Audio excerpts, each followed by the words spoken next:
আসসালামু আলাইকুম। সবার আগে বাছাই করা 10টি আন্তর্জাতিক খবর জানিয়ে দেব। প্রথমেই থাকছে শিরোনাম।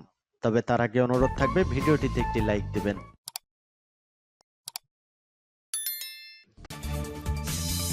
ফিলিস্তিন জিন্দাবাদ জানিয়ে দিব হাতে থাকা সর্বশেষ আপডেট আন্তর্জাতিক সংবাদ। প্রথমেই সংবাদ শিরোনাম। নেতানিয়াহু ইসরায়েলের শত্রু, তাকে কারাগারে পাঠানো উচিত বলেছেন সাবেক সেনাপ্রধান। এরপর জানিয়ে দিব পারমাণবিক ইস্যুতে এবার রাশিয়া যাচ্ছেন ইরানের পররাষ্ট্রমন্ত্রী। এদিকে গাজায় গণহত্যা বন্ধের অনুরোধে একের পর এক সই করেছেন ইসরায়েলি সেনারা। আরও জানিয়ে দিব গাজায় হামলা নিয়ে প্রশ্ন তোলায় জার্মানির সমালোচনায় ইসরায়েল। সর্বশেষ জানিয়ে দিব শত শত বাংকার উড়িয়ে দিল পাকিস্তান। এতক্ষণ শুনছিলেন সংবাদ শিরোনাম, এবারে বিস্তারিত। তবে অনুরোধ থাকবে ভিডিওটিতে একটি লাইক করবেন এবং কমেন্ট করে জানিয়ে দিবেন এই ভিডিওর মূল আলোচ্য বিষয়। গাজায় গণহত্যা বন্ধের অনুরোধে একের পর এক সই করেছেন ইসরায়েলি সেনারা। দর্শক, ইসরায়েলি সেনাদের কি তাহলে বোধোদয় হয়েছে যে আল্লাহ প্রদত্ত যেই শক্তি নিয়ে মুসলিম বিশ্বের কয়েকটি দেশ ঝাঁপিয়ে পড়েছে মার্কিন সেনা এবং ইসরায়েলের বিপক্ষে, সেই লড়াইয়ে ইসরায়েলি সেনারা জয় হতে পারবে না? এটা কি তারা জেনে গিয়েছে? এজন্যই কি তারা এই যুদ্ধ থেকে পিছু হটতে চেষ্টা করছে? এ সম্পর্কে আপনার মন্তব্য কি জানিয়ে দিবেন আমাদের কমেন্ট বক্সে। নেতানিয়াহু ইসরায়েলের শত্রু, তাকে কারাগারে পাঠানো উচিত বলেছেন সাবেক সেনাপ্রধান। ইসরায়েলের সাবেক সেনাপ্রধান দান হালুটজ প্রধানমন্ত্রী বেনিয়ামিন নেতানিয়াহুকে ইসরায়েলের নিরাপত্তার জন্য সরাসরি হুমকি আখ্যা দিয়ে বলেছেন এই শত্রুর স্থান হওয়া উচিত কারাগারে। সোমবার 14 এপ্রিল ইসরায়েলের চ্যানেল 12কে দেওয়া এক সাক্ষাৎকারে দান হালুটজ বলেন, একজন শত্রু আছেন যিনি ইসরায়েলের নিরাপত্তার জন্য সরাসরি হুমকি। তার নাম বেনিয়ামিন নেতানিয়াহু। তিনি আরও বলেছেন, এই শত্রুকে হত্যা নয়, বন্দী করা উচিত। হালুটজের এই মন্তব্যের তীব্র প্রতিবাদ জানিয়েছে নেতানিয়াহুর দল লিকুদ পার্টি। এক বিবৃতিতে তারা বলেন, এটি একটি গুরুতর উস্কানি যা গণতন্ত্রের বিরুদ্ধে এবং চরম বামপন্থীদের কাছ থেকে প্রধানমন্ত্রীর হত্যার ডাককে উৎসাহিত করে। বিবৃতিতে আরও বলা হয়, আইডিএফের ইতিহাসে সবচেয়ে ব্যর্থ চিফ অব স্টাফ দান হালুটজ প্রধানমন্ত্রীকে শত্রু হিসেবে অভিহিত করে তাকে বন্দী করার দাবি জানাচ্ছেন। এটি মত প্রকাশের স্বাধীনতা নয়, বরং ভয়ানক উস্কানি। দান হালুটজের এই মন্তব্য এসেছে এমন এক সময়ে যখন ইসরায়েলি সেনা সদস্য ও সাবেক সেনাদের মধ্যে গাজায় আটক ইসরায়েলি বন্দীদের ফেরত আনা এবং যুদ্ধ বন্ধের দাবিতে জনমত বাড়ছে। গত 18 মার্চ ইসরায়েল আবারও গাজায় হামলা শুরু করে, যা 19 জানুয়ারির যুদ্ধবিরতি ও বন্দি বিনিময় চুক্তিকে ভেঙে দেয়। অক্টোবর 2023 থেকে শুরু হওয়া ইসরায়েলি হামলায় এ পর্যন্ত প্রায় 51,000 ফিলিস্তিনি নিহত হয়েছেন, যাদের অধিকাংশই নারী ও শিশু। এছাড়া গত নভেম্বর মাসে গাজায় যুদ্ধাপরাধ ও মানবতার বিরুদ্ধে অপরাধের অভিযোগে নেতানিয়াহু এবং তার সাবেক প্রতিরক্ষামন্ত্রী ইয়োব গালান্তের বিরুদ্ধে আন্তর্জাতিক অপরাধ আদালত গ্রেফতারি পরোয়ানা জারি করে। একই সঙ্গে ইসরায়েলের বিরুদ্ধে গণহত্যার অভিযোগে আন্তর্জাতিক বিচার আদালতে মামলাও চলছে। পারমাণবিক ইস্যুতে এবার রাশিয়া যাচ্ছেন ইরানের পররাষ্ট্রমন্ত্রী। পারমাণবিক ইস্যুতে যুক্তরাষ্ট্রের সঙ্গে আলোচনা শুরু করেছে ইরান।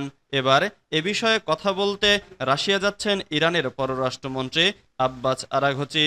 এর আগে শনিবার আব্বাস আরাঘচি ওমানে মার্কিন মধ্যপ্রাচ্য বিষয়ক দূত স্টিভ উইটকফের সঙ্গে আলোচনা করেছেন, যা 2015 সালের পারমাণবিক চুক্তি ভেঙে যাওয়ার পর সর্বোচ্চ পর্যায়ের আলোচনা। মার্চ মাসে মার্কিন প্রেসিডেন্ট ডোনাল্ড ট্রাম্প ইরানের সর্বোচ্চ নেতা আয়াতুল্লাহ আলী খামেনির কাছে একটি চিঠি পাঠিয়েছিলেন। এতে তিনি পারমাণবিক ইস্যুতে আলোচনার আহ্বান জানিয়েছিলেন এবং তেহরান যদি অস্বীকৃতি জানায় তবে সম্ভাব্য সামরিক পদক্ষেপের হুমকি দিয়েছিলেন। যুক্তরাষ্ট্রসহ পশ্চিমা দেশগুলো দীর্ঘদিন ধরে ইরানকে পারমাণবিক অস্ত্র অর্জনের জন্য সন্দেহ করে আসছে, যদিও এই অভিযোগ তেহরান ধারাবাহিকভাবে অস্বীকার করে আসছে। ইরানের ঘনিষ্ঠ মিত্র রাশিয়া ও চীন সাম্প্রতিক সপ্তাহগুলোতে তেহরানের সঙ্গে পারমাণবিক কর্মসূচি নিয়ে আলোচনা করেছে। ইরানের পররাষ্ট্র মন্ত্রণালয়ের মুখপাত্র ইসমাইল বাকাই বলেন, এই সপ্তাহের শেষ দিকে ডক্টর আরাঘচি মস্কো যাবেন। রাশিয়ার পররাষ্ট্র মন্ত্রণালয়ের মুখপাত্র মারিয়া জাখরোভা পরে এই সফরের বিষয়টি নিশ্চিত করে জানিয়েছেন, আরাঘচি সের্গেই ল্যাভরভ ও অন্যান্য রুশ কর্মকর্তাদের সঙ্গে দেখা করবেন। ইরানের পারমাণবিক কর্মসূচি নিয়ে তেহরান ও যুক্তরাষ্ট্রের উচ্চ পর্যায়ের প্রতিনিধি দলের মধ্যে প্রথম দফার বৈঠক শেষ হয়েছে শনিবার। ইরানের পররাষ্ট্র মন্ত্রণালয় ওই বৈঠক গঠনমূলক পরিবেশে এবং পারস্পরিক শ্রদ্ধার ভিত্তিতে পরিচালিত হয়েছে বলে উল্লেখ করেছেন। দুদেশের মধ্যে আগামী সপ্তাহগুলোতে আরও আলোচনার বিষয়ে দুপক্ষই সম্মতি জানিয়েছে। স্থানীয় সময় শনিবার 12 এপ্রিল বিকেল 3:30টার দিকে এই বৈঠক শুরু হয় বলে ইরানের রাষ্ট্রীয় টেলিভিশনের খবরে বলা হয়েছে। ব্রেকিং নিউজ, গাজায় গণহত্যা বন্ধের অনুরোধে একের পর এক সই করেছেন ইসরায়েলি সেনারা। ফিলিস্তিনের গাজায় চলমান গণহত্যা বন্ধের দাবিতে ইসরায়েলি সেনাদের মাঝে প্রতিবাদের ঢেউ উঠেছে। যুদ্ধবিরোধী একটি অনুরোধপত্রে একের পর এক সই করে চলেছেন তারা। এই পিটিশনের মাধ্যমে তারা গাজায় যুদ্ধ বন্ধ ও যুদ্ধবিধ্বস্ত অঞ্চল থেকে ইসরায়েলি বন্দীদের ফিরিয়ে আনার জন্য আলোচনার আহ্বান জানিয়েছেন।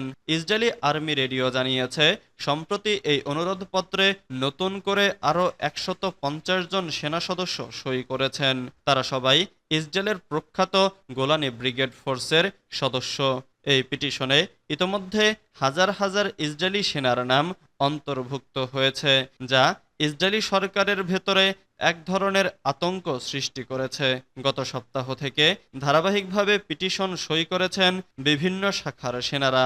প্রথমে সই করেন ইসরায়েলি বিমান বাহিনীর অন্তত 1000 রিজার্ভ সদস্য। এরপর ট্যাঙ্ক ইউনিট, নৌবাহিনী ও অন্যান্য সামরিক শাখার সাবেক ও বর্তমান কর্মকর্তারাও এতে যোগ দেন।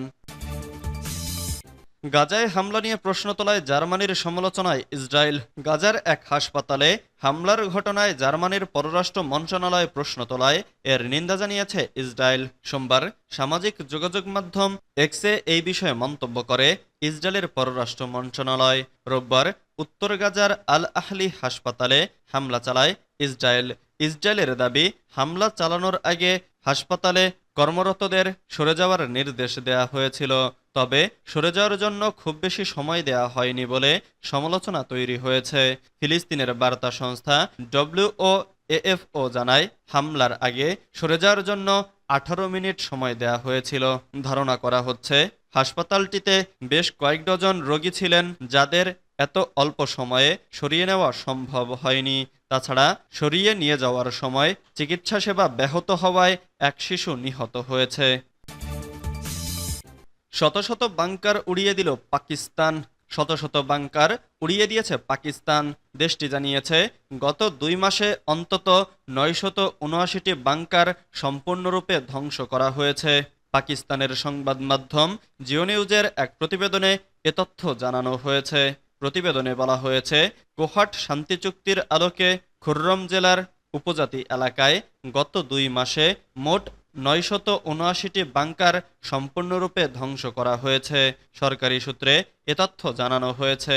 এই বাংকারগুলো উভয় পক্ষের দখলে থাকা এলাকায় অবস্থিত ছিল। কর্মকর্তারা নিশ্চিত করেছেন, এখন চুক্তির পরবর্তী ধাপ সকল পক্ষের কাছ থেকে অস্ত্র সংগ্রহ ধীরে ধীরে শুরু করা হচ্ছে। সরকারি প্রতিবেদনে আরও জানানো হয়েছে, গত 3 মাসে মোট 1984টি যানবাহনের মাধ্যমে খাদ্য ও ঔষধ সরবরাহ করা হয়েছে দুর্গত এলাকায়। এছাড়া বাগান বাজারে দোকান ও ভবন সংস্কারের জন্য আর্থিক সহায়তা প্রদান করা হয়েছে এবং ক্ষতিগ্রস্ত পরিবারগুলোর মাঝেও অর্থ বিতরণ চলছে।